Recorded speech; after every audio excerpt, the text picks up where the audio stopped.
전기 기능사 필기 최단 시간 합격을 위한 강의. 자, 첫 번째 순서부터 진행해 보도록 하겠습니다. 합격을 위한 군더더기는 다 빼고요. 이해 중심의 핵심적인 내용들 같이 살펴보겠습니다. 자, 먼저 원자에 대해서 우리가 살펴보는데요. 원자는 물질을 이루는 기본 입자입니다. 그래서 가장 작은 단위라고 생각하시면 되는데, 자, 이걸 확대를 한번 시켜보면 실제로 이 원자 내부에서는 혼자 있는 것이 아니라 이렇게 뚜껑을 열어보면 원자 핵과 그 주변을 전자가 돌고 있다는 거죠. 그래서 또 이 원자 핵을 한번 또 이렇게 뚜껑을 또 열어보면 이 내부에는 여기 플러스로 표현되어 있는 양성자라고 하는 것과 또 이렇게 아무런 기호가 없죠. 중성자라고 하는 것으로 원자 핵이 이루어져 있습니다. 그래서 이 그림에서는 지금 양성자 수가 3개로 돼 있죠. 그리고 이 바깥쪽에 여기 마이너스를 지금 표현해 두었는데, 이렇게 마이너스 전기를 띠게 되는 전자가 역시 동일하게 3개를 갖게 됩니다. 이런 것들은 지금 정상 상태, 평상시에 이런 양성자 숫자와 전자 숫자가 동일하면서 전체적으로 전기적으로는 중성을 이루고 있다는 거죠. 양성자는 플러스 전기를 띠고요.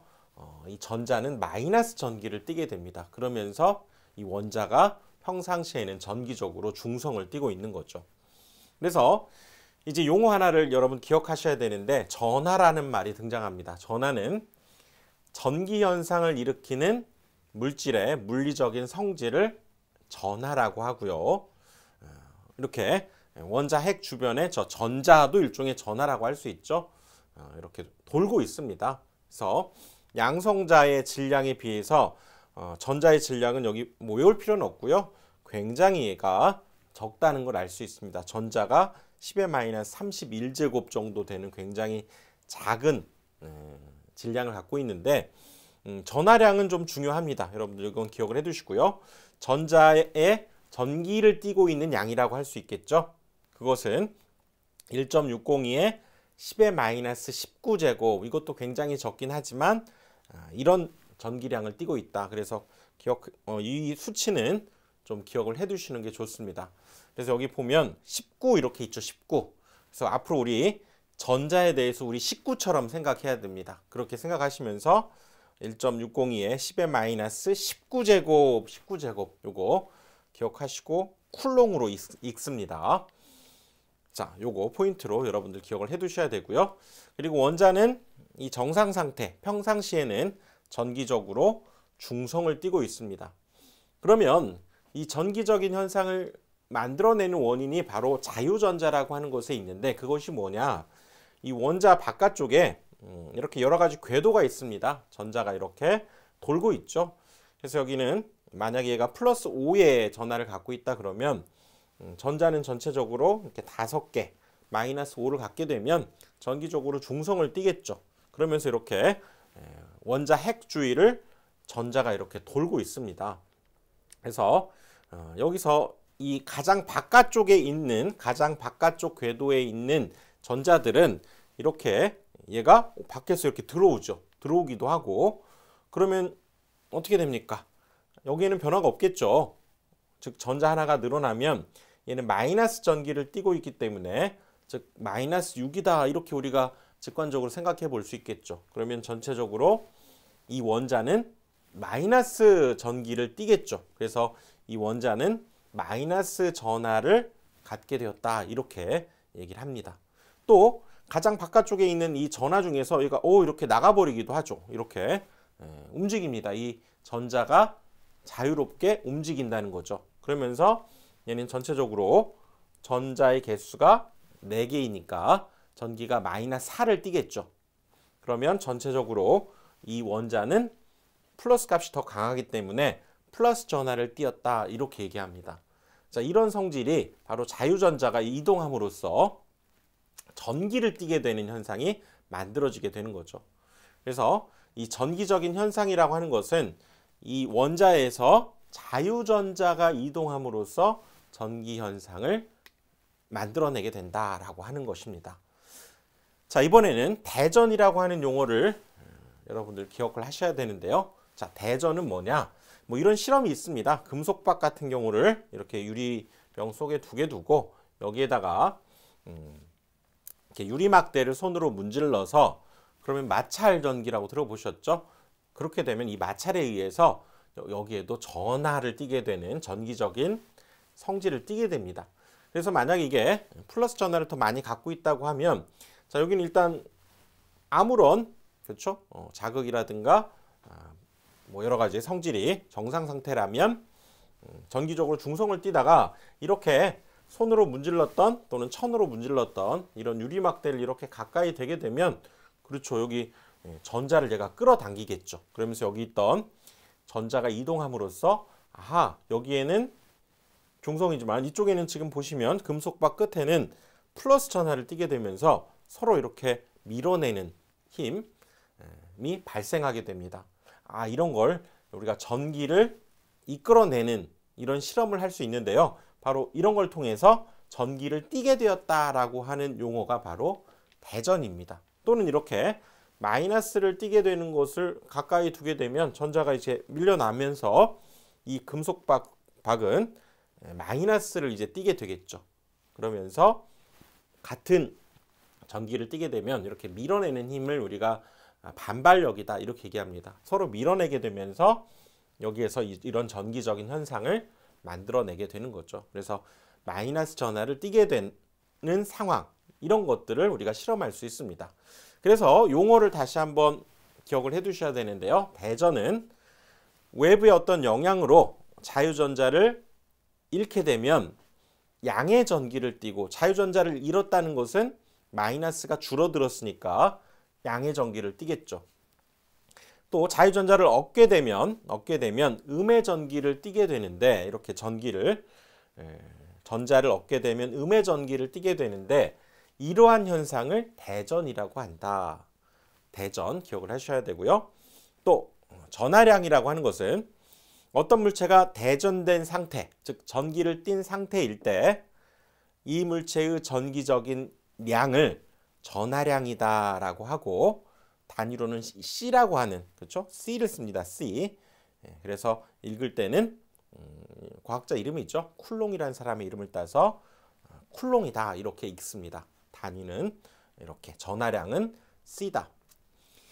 자, 이번에는 전류의 개념으로 가봅니다. 전류는 자, electric current 흐름이란 얘기죠. 전기적인 흐름. 그래서 우리 여기에 꼬마 전구를 두고요. 여기에 건전지를 이렇게 두게 되면 전하는 마이너스 성질을 띈다고 그랬죠. 전자. 그래서 여기 이쪽이 마이너스 극이고요. 여기 뾰족 튀어나온 쪽이 플러스 극이죠. 이쪽에서 전자가 이렇게 이동을 하게 됩니다. 마이너스에서 플러스 쪽으로 이렇게 이동하는 전류의 흐름을 얘기하고요. 근데 전자는 여기 보시면 마이너스 쪽에서 플러스로 이동하지만 여기 보시면 빨간색으로 지금 표현했죠. 전류는 이쪽 플러스, 여기 뾰족 나온 부분이 플러스입니다. 플러스에서 마이너스로 이동한다. 이렇게 우리가 약속을 하게 됩니다. 즉 전자는 여기 마이너스에서 플러스로 이동하고 지금 전류는 플러스에서 마이너스로 이동한다. 이렇게 약속을 하게 되는 거죠. 이거는 옛날에는 이 전자의 개념을 잘 몰랐습니다. 그래서 플러스에서 마이너스로 이동한다. 이렇게 약속을 했는데 나중에 그렇죠? 나중에 전자의 개념, 존재를 알게 되면서 마이너스 극을 뜨게 되고 마이너스에서 플러스로 이동한다. 이렇게 했기 때문에 이건 우리가 받아들여 주면 됩니다. 전류는 플러스에서 마이너스 쪽으로 이동한다. 그렇죠? 그리고 여기 뾰족 나온 부분이 플러스, 건전지 여기 밋밋한 부분이 마이너스가 되는 거죠.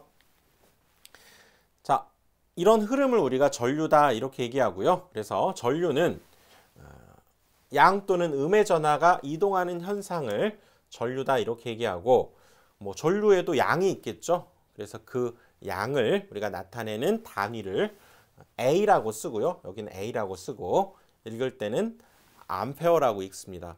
원래 이제 과학자 프랑스인가요? 앙페르라는 과학자가 있는데 이건 영어식 발음 암페어라고 읽게 됩니다. 자, 단위는 암페어고요.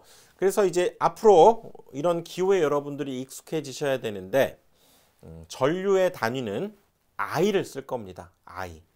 그리고 Q는 전기량 또는 전하량이라고 하고요. 아까 우리 쿨롱으로 나타냈던 전기량이 있었죠. 그리고 T는 타임의 시간, T를 뜻합니다. 타임. 그래서 전류는 얼마만큼의 전하량을 얼마만큼의 시간 동안 흘러느냐를 의미하기 때문에, 즉 흐름이니까 시간의 개념이 들어간다는 얘기죠. 그래서 I는 전류, Q는 전하량, T는 시간입니다. 그래서 전류는 전하량을 시간으로 나눈 거구나. 그래서 앞으로는 이런 문자, 기호 이런 거에 여러분들이 익숙해지셔야 됩니다. I는 T분의 Q가 되는 거죠. T분의 Q. 그래서 1초 동안에, 여기가 1을 대입하는 겁니다. 1초 동안에 1쿨롱의 전하가 흘렀을 때를 1A다라고 우리가 약속한다는 거죠. 1초. 영어로는 또 단위로는 우리가 세크 이렇게 얘기하죠. 초를. 세컨드 이렇게 얘기해서 거기에서 세크로 이렇게 표현합니다. 1초 동안에 1쿨롱의 전하가 이동했을 때 그때의 전류량을 1A다 이렇게 약속을 하겠다는 거죠. 그러면 자, 예를 들어 봅시다. 10초 동안에 100쿨롱의 전하가 이동했다면 전류는 몇 암페어인가? 자, 전류 이 공식에 써주면 됩니다. 그때 그 전류는 여기 시간의 단위는 초라고 그랬죠. 그리고 여기 전하량의 단위는 쿨롱이니까 그대로 10초 동안에 100쿨롱의 전하, 그러면 여기에다가 10을 대입하고 여기에다가 100쿨롱을 대입해 주면 되겠네요. 단위는 여러분들 정확히 지키셔야 됩니다. 초하고 여기 쿨롱이니까. 그래서 10초 100쿨롱 계산하면 얘가 10이 되죠. 10A가 답이 됩니다. 10A. 이렇게 답을 해주시면 되죠. 그래서 I는 T분의 Q구나 라고 하는 거, 이거를 기억을 해 두셔야 됩니다. I는 T분의 Q. 그래서 자, 1A의 정의, 1초 동안에 1쿨롱의 전하가 이동했을 때의 양이죠. 자, 이번에는 전압의 개념으로 갑니다. 전압은 전기를 밀어내는 압력이다 이렇게 생각을 하시면 돼요. 그래서 여러분 여기 우리가 1.5V 건전지 이런 말 들어보셨죠? 여기에서 1.5V라고 하는 것은 이 볼트, V라고 쓰고요. 전압의 단위이면서 표기이기도 합니다. 아까 전류는 우리가 I를 전류로 표기하고 단위는 뭐였습니까? 단위는 암페어였죠. 암페어. 그러니까 이거는 조금 구분을 하셔야 됩니다. 전류의 표기는 I로 하고 그때의 단위는 암페어. 전압은 V로 표기하고 단위는 볼트. 그래서 역시 V를 씁니다. 이런 점들이 조금 처음에는 어려울 수 있는데요. 익숙하게 이제 받아들이셔야 됩니다. 자, 그래서 여기에 보시면 지금 이제 건전지 1.5V를 주었을 때 지금 뭔가를 밀어내야 되는 거죠. 전자를 밀어내서 전류를 흐르게 하는 그 압력을 우리가 전압이다 이렇게 얘기하는데, 아까 1.5V일 때보다 여기 3V는 그러면 더 밀어내는 힘이 세겠죠. 이거는 그냥 시각적으로 우리가 직관하기 위해서 그림을 이렇게 그렸는데 더 세게 밀어낸다는 얘기죠. 3V면 더 세게, 5V면 막 더 세게 밀어내겠죠. 그러니까 더 많은 압력으로 우리가 전기를 흐르게 하는 힘을 뜻합니다. 그래서 이 압력이 있어야 전기가 흐르겠죠. 그래서 전기가 흐를 수 있는 힘의 원천을 전압이다 이렇게 얘기하고, 전기적인 압력이죠. 전압은 전기적인 압력이라고 할 수 있고, 단위도 역시 V를 써서 볼트를 쓰게 됩니다. 전압을 나타내는 표기도 V고요. 단위도 V로 쓰고 읽을 때는 볼트다 이렇게 읽는다는 거죠. 자, 다시 한번 정리해 보면 전류는 표기로는 I를 쓰게 되고 얘는 뭐였습니까? T분의 Q였던 거죠. I는 T분의 Q. 그리고 단위는 암페어. 그래서 A를 쓰게 됩니다. 전압은 표기 V고요. 단위도 V입니다. 얘는. 그러면서 이때의 단위는 볼트라고 있죠. 볼트. 얘는 암페어 이렇게 있게 됩니다. 자, 이번에는 전위차라고 하는 개념으로 가는데요. 자, 여기에서는 전위는 뭐냐면 전기적인 위치 에너지입니다. 전기적인 위치 에너지. 그래서 이 전기적인 위치 에너지 때문에 압력이 발생하기 때문에 처음에는 그냥 이 전위라고 하는 것을 전압이다 이렇게 생각하시는 것도 괜찮습니다. 거의 같은 의미이기 때문에. 그러면 전위차라고 하는 것은 일종의 전압의 차 이렇게 생각할 수 있겠죠. 여기를 한번 보시면 지금 전자가 방금 날아갔죠. 그 다음에 여기는 아무튼 뭐 이런 상황이라고 가정하면 여기에는 지금 플러스가 더 많고요. 여기는 마이너스 전하가 더 많죠. 그러면 이렇게 플러스 마이너스가 서로 이렇게 그렇죠. 음양의 조화, 서로 잡아당기는 효과가 이 우주에는 있습니다. 이렇게. 그래서 얘를 우리가 플러스가 더 많으니까 이것을 플러스 3이라고 표현하고 여기는 마이너스 4하고 플러스 1이니까 전체적으로 마이너스 3 이렇게 한번 직관적으로 얘기를 해봅시다. 그러면 이 둘 사이에는 이런 차이가 발생하죠. 그래서 그런 차이를 우리가 높은 전위를 가졌고 얘는 낮은 전위를 가졌다 이렇게 얘기한다면 그때의 차이는 바로 이 값에서 이 값을 뺀 것으로 우리가 생각해 볼 수 있겠죠. 그래서 플러스 3에서 마이너스 3을 이렇게 빼보니까 그때의 값은 6이다 라고 하는 전위차를 생각해 볼 수 있고요. 또 예를 들어서 얘가 높은 전위 6의 전위를 갖고 얘는 뭐 마이너스 7의 전위를 갖는다 뭐 이렇게 상황이 만들어졌을 때에도 전위차라고 하면 둘의 차이니까 이 높은 값에서 낮은 값을 뺐을 때 전위차가 발생하죠. 그래서 둘을 이렇게 이어주면 이런 전위차 때문에 압력이 발생하고 즉 전압이 발생하고 둘의 어떤 흐름 서로 같아지려고 하는 흐름이 만들어진다. 전류가 흐르게 된다. 이렇게 얘기할 수가 있죠. 그래서 이때 그 전위차는 요거에서 요걸 뺀 그렇죠? 6에서 마이너스 7을 뺀 13이다. 우리가 뭐 이렇게 얘기해 볼 수 있겠죠. 그래서 전위차라고 하는 것은 두 도체에서 전기적인 위치 에너지라고 그랬죠. 전기적인 위치 에너지의 차를 전위차다. 이렇게 얘기하고 도선으로 만약에 있는다면 전위차가 큰 것이 높은 전류를 발생하게 된다.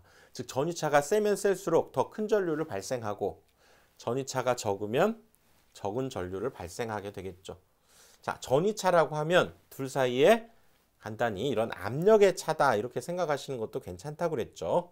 그래서 이렇게 높은 전위차가 생기면 즉 이 둘을 빼보니까 17이라고 하는 전위차, 더 강한 전위차가 있을 때 더 센 전류가 발생하게 된다. 그 얘기죠. 그래서 이 전하가 이렇게 이동하게 됩니다. 그래서 비로소 얘도 0, 얘도 이제 0이 됐겠죠. 그러면 둘 사이의 전위차는 이제 사라져 버리니까 더 이상 전류는 흐르지 않는 상황이 만들어지겠죠. 그렇죠? 그러면 그렇죠? 전위가 같으면 전류가 흐르지 않는 상황이 발생하게 됩니다. 이렇게 전위차가 생기면 비로소 전류가 흐르게 되죠. 그래서 전위차가 그러면 없으면 더 이상 전류가 흐르지 않게 되는데 계속 그러면 나는 전류를 발생시켜야 되겠다라고 하면 뭘 해야 됩니까? 둘 사이에 전위차를 유지시켜야 되겠죠. 전위차를 계속 발생시켜야 됩니다. 이렇게 전류를 계속 흐르게 하려면 전위차를 발생시켜야 되고 그때의 이 전위차, 즉 전기를 흐르게 하는 그런 힘을 만들어내야 되는데 그런 힘, 계속해서 전기를 흐르게 해주는 능력을 기전력이라고 합니다. 전기를 일으키는 일종의 기운이다. 이렇게 만들어낸다 그 얘기죠. 전기를 일으키게 하는 능력을 기전력이다. 이렇게 얘기합니다. 기전력. 그래서 이 기전력도 전압과 같은 볼트라고 하는 단위를 사용합니다. 우리가 건전지가 1.5V다라고 했을 때 그건 전압이 1.5V다라고도 하고 그 건전지가 기전력이 1.5V다 이렇게도 얘기해요. 처음에는 같은 의미로 여러분들 받아들이시는 것도 거의 같은 의미이기 때문에 괜찮습니다. 그래서 기전력을 발생시킨다는 것은 이런 건전지 같은 걸 두고 그렇죠. 계속 이 둘 사이의 전이차를 얘가 만들어내야 그 사이에서 이런 전류가 계속 연속적으로 흐를 수 있게 된다는 얘기죠. 그래서 이런 건전지라든가 또는 발전기 같은 것도 일종의 계속된 기전력을 만들어내는 우리가 부품이다. 이렇게 얘기할 수 있죠. 그래서 기전력을 발생시키는 장치에는 이런 전지, 발전기 이런 것들로 해서 양단에 전압차, 전위차를 만들어내고 그런 힘을 우리가 기전력이라고 한다고 그랬죠. 자, 이번에는 전압의 크기로 한번 가보는데요. 전압은 만약 여기 1.5V를 딱 달아주게 되면 여기에 처음 얘기했던 Q쿨롱이 이렇게 전하가 흐르게 되는 거죠. 그러면서 전하가 흐르면서 이런 꼬마전구 같은 이런 전기적인 기구에 일을 시키는 거죠. 일을 한다는 건 여기에 에너지가 소모가 됩니다. 그래서 그때 이 일을 우리가 W 이렇게 나타내고요. 아까 Q는 전하량이라고 그랬죠. 아, 그럴 때 이런 전압에 의해서 전하가 흘러서 이런 일을 하는 우리가 기구를 부하라고 합니다. 부하. 뭐 과부하가 걸렸다. 뭐 이런 말 있잖아요. 부하. 일을 하는 모든 전기적인 기구를 우리가 부하다 이렇게 얘기하고, 자, 이런 일이 이제 만들어지게 되는 거죠. 그래서 여기에서 이런 정의가 등장하는데 어떤 전압이라고 하는 것은 일을 하게 합니다. 이렇게 일을 하게 하는데 그때 여기에 흐르는 전하량 Q에 의해서 일을 하게 된다. 그래서 그때의 크기 V를 전하량분의 1로 이렇게 우리가 정의를 하게 된 거죠. 이거 시험에 잘 나오니까 기억을 해 두셔야 됩니다.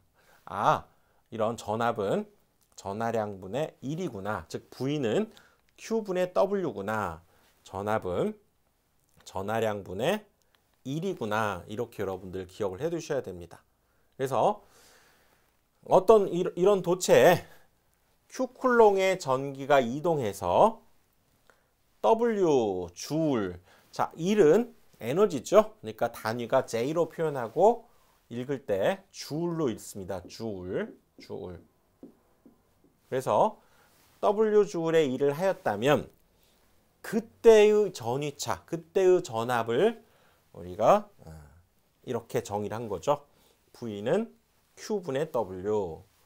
자, Q가 뭐라고요? 전하량. 자, 이 문자 용어에 익숙해지셔야 됩니다. W는 1, V는 전압. 그래서 단위는 볼트, 얘는 쿨롱, 얘는 줄이라고 그랬죠. 익숙해지셔야 됩니다. 이렇게 V는 Q분의 W라고 하는 것 기억을 해 두셔야 됩니다. 그래서 여기에 다 숫자 1을 다 넣어보는 거죠. 그럼 1V라고 하는 것은 1쿨롱의 전하가 이동하면서 한 일이 1줄일 때 그때의 전압으로 정의하기 때문에 즉 이 식을 여러분들 기억하는 것이 중요합니다. V는 Q분의 W, V는 Q분의 W. 자, 그래서 이 식을 조금 변형해 보면 여러분 아시죠? Q라고 하는 것이 좀 곱하기로 가면 이렇게 W는 그러면 QV라고도 얘기할 수 있겠죠. 이런 식으로도 우리가 쓰게 됩니다. 일을 계산하라, 일의 양을 계산하라, 전하량과 전압이 주어지면 곱하면 된다는 거죠. 그러니까 이 식과 이 식은 같은 식입니다. 그래서 V는 Q분의 W 기억하시고요. 또 W는 QV 이것도 이제 쓰이게 되니까 기억을 해 두셔야 됩니다.